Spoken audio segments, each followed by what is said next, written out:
Assalamualaikum warahmatullahi wabarakatuh. Alhamdulillahirabbil alamin. Wa bihi nasta'inu ala umuri dunya waddin. Assalatu wassalamu ala asrofil anbiya'i wal mursalin wa ala alihi wa ashabihi ajma'in. Amma ba'du. Baik, saya Muhammad Ruslan, mahasiswa Institut Agama Islam Al-Qadiri Jember, Prodi Pendidikan Agama Islam. Di sini saya akan mempresentasikan makalah tentang manajemen pendidikan agama Islam di PAUD, sekolah dan perguruan tinggi. Dosen pengampu Bapak Fikri Farihin MPDI, Matkul Manajemen Lembaga Pendidikan Islam, nama penyusun Alvina Komaria, Kartinida Desril Adelia, dan Syifa Nur Hayati. Manajemen Pendidikan Agama Islam, suatu proses pengelolaan lembaga pendidikan Islam secara islami dengan cara menyiasati sumber-sumber belajar dengan hal-hal lain yang terkait untuk mencapai tujuan pendidikan Islam secara efektif dan efisien. Jadi, kata kuncinya adalah efektif dan efisien. Jenis-jenis manajemen pendidikan. Manajemen merupakan ilmu yang baru dikenal pada pertengahan abad ke-19. Hal ini sangat populer bahkan dianggap sebagai kunci keberhasilan pengelola perusahaan dan lembaga pendidikan, baik lembaga pendidikan umum maupun pendidikan Islam. Bahkan, ada orang yang menganggap manajemen pendidikan Islam sebagai suatu ciri dari lembaga pendidikan Islam modern. Karena dengan adanya manajemen pendidikan Islam, maka lembaga pendidikan Islam diharapkan akan berkembang dan berhasil dalam menciptakan lembaga pendidikan Islam yang efektif dan efisien. Yang pertama, manajemen pendidikan Islam di Taman Pendidikan Anak-anak. Nah, ini kelas di bawahnya TK, yaitu sudah diterapkan tentang manajemen pendidikan Islam. Kemudian yang kedua, manajemen pendidikan Islam di TK atau RA. Yang ketiga, manajemen pendidikan Islam di sekolah umum atau kejuruan. Manajemen pendidikan Islam di sekolah unggulan atau elit. Manajemen pendidikan Islam di sekolah non-muslim. Manajemen pendidikan Islam di sekolah luar biasa atau inklusi. Dan manajemen pendidikan Islam di perguruan tinggi. Manajemen pendidikan agama Islam di Taman Pendidikan Anak. Kelas pada anak usia dini selalu dinamis dalam bentuk perilaku, perbuatan, sikap, mental, dan emosional anak. Hilali 2012-129. Sebagian besar guru yang sudah berpengalaman berpendapat bahwa pembelajaran dan program sebaik apapun dan selengkap apapun jika tidak dibarengi dengan keterampilan mengelola kelas, maka pembelajaran dan program tersebut akan sia-sia. Guru juga harus mendesain model pembelajaran yang sesuai dengan karakteristik dan kebutuhan masing-masing anak. Nah, kalau anak-anak itu kan macam-macam, jadi harus disesuaikan karakteristiknya. Berarti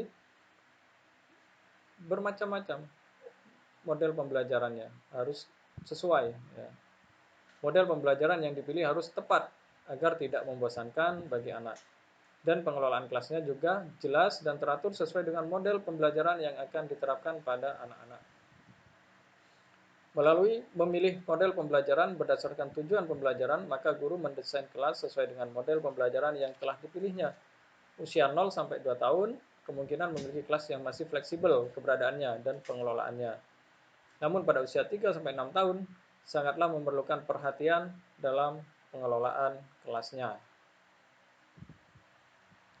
Manajemen sekolah Islam di TK atau RA.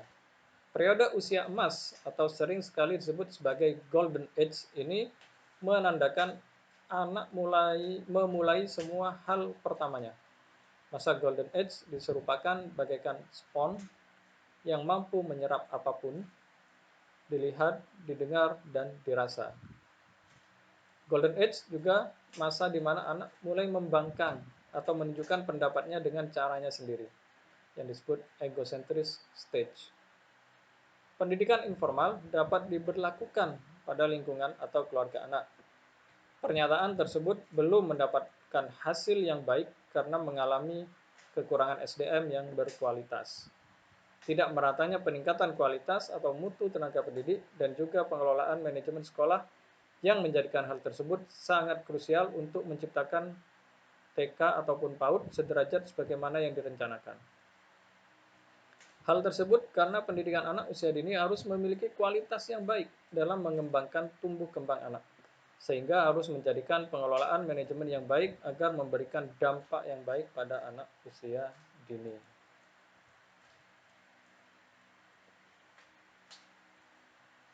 Pada sekolah umum, pendidikan agama Islam berkedudukan sebagai mata pelajaran, merupakan bagian integral untuk menjamin mutu pendidikan dan sosialisasi serta internalisasi nilai yang ada dalam ajaran Islam. Tujuan akhir kedudukan pendidikan agama Islam yakni terbentuknya anak dengan kepribadian Muslim dengan kemampuan sikap baik dan keterampilan. Pendidikan agama Islam yang ada di sekolah memiliki tujuan agar dapat meningkatkan ketakwaan pada Sang Pencipta dalam menjadikan suatu pengamalan siswa terkait ajaran agama dan menjadi muslim yang mempunyai akhlak mulia pada kehidupan berbangsa serta bernegara dan bekal dalam melanjutkan ke jenjang pendidikan tinggi. Manajemen pendidikan Islam di sekolah Islam unggulan. Sekolah Islam unggulan adalah pendidikan yang berusaha membentuk kepribadian muslim secara komprehensif dengan sistem pendidikan yang menyeimbangkan pendidikan akhlakiyah, fikriyah, dan jasadiyah serta memadukan sains dan agama secara berdampingan. Munculnya sekolah elit Islam paling tidak dilatar belakangi menjadi beberapa faktor, diantaranya faktor ideologi, sosial, historis, dan psikologi. Peran sekolah elit Islam dalam perspektif pendidikan nasional diharapkan mampu untuk menjembatani problematika pendidikan Islam yang selama ini dipandang sebelah mata sebagai pendidikan yang hanya bersifat spiritualistik. Kemudian, manajemen pendidikan Islam di sekolah non-muslim. Adapun yang berkaitan dengan kewenangan guru PAI, baik guru PAI non-muslim, guru PAI dari sekolah negeri atau sekolah Islam yang diajak bekerja sama, maupun guru PAI dari lembaga pendidikan non-formal di masyarakat, ada beberapa hal yang perlu diperhatikan dalam mengajarkan PAI yang beragama Islam di sekolah non-muslim.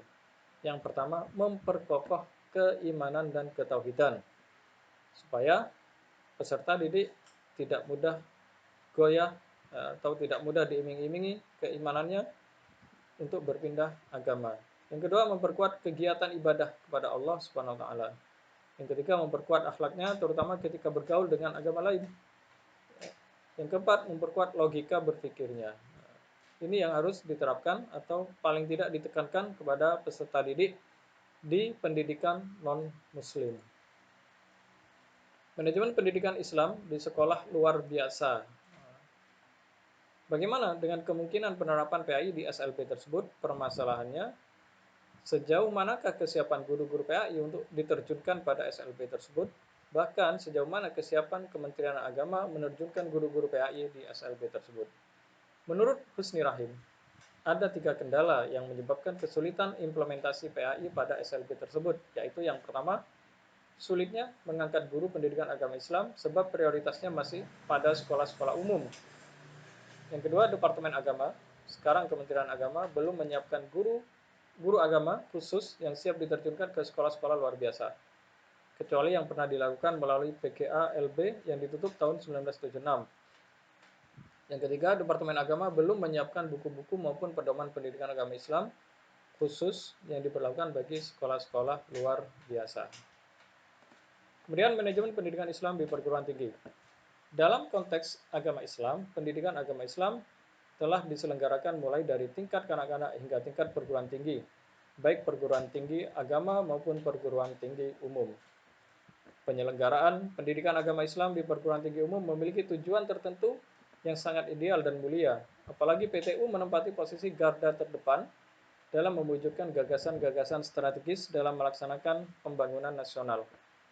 Tujuan PAI di PTU itu telah dirumuskan melalui Konsorsium Ilmu Agama dalam seminar nasional yang diselenggarakan pada 14-16 November 1988 di Jakarta, sebagaimana dikutip Mastuhu. Berangkat dari tujuan ini, langkah berikutnya adalah menentukan materi dan metode pembelajarannya.